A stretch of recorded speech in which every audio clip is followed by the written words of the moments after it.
அன்பானவர்களுக்கு கருப்பா நல்லமுத்துவின் பணிவான வணக்கம். உன்னை வீழ்த்த நினைக்கும் வியாதியை வீழ்த்த விவேகம் கொள், வைராக்கியம் வளர், வாயை கட்டு, நாவை அடக்கு, அளவோடு எடு, தெளிவோடு உண்ணும். அரை வயிறு உணவு இருக்கட்டும், கால் வயிறு தண்ணீர் கலக்கட்டும், கால் வயிறு காலியாக இருக்கட்டும். அஜீரணம் இல்லாத ஜீரணம் கவனி, கண்ணும் கருத்துமாய் கழிவில் கவனம் கொள். செரிமான சிக்கலில்தான் சரியான சத்து சேருமிடம் சேராமல் பல நோய்கள் வருவதற்கு வாய்ப்பளிக்கிறது.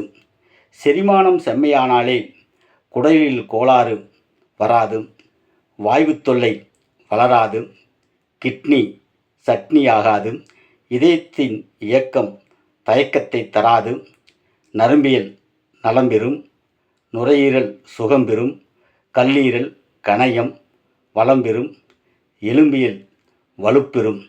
பலகாரம் பச்சடிகளுக்கு மாமிச ருசிகளுக்கும் வீழ்ந்து விடாமல் தன்னை அடக்கி ஆளுமை செய்யும் யாவரும் வியாதியை விரட்டி வாழ்வியலை வளமாக்கும் வல்லமை படைத்தவர்களே. ஆம் சொந்தங்களே, இந்த மாதிரி நல்ல விஷயங்களை தெரிந்து கொள்ள தொடர்ந்து விண்ணொலி சேனலை பாருங்கள், சப்ஸ்கிரைப் செய்து கொள்ளுங்கள், லைக் பண்ணுங்கள், ஷேர் பண்ணுங்கள், தொடர்ந்து கமெண்ட் பாக்ஸில் பதிவிடுங்க. நன்றி.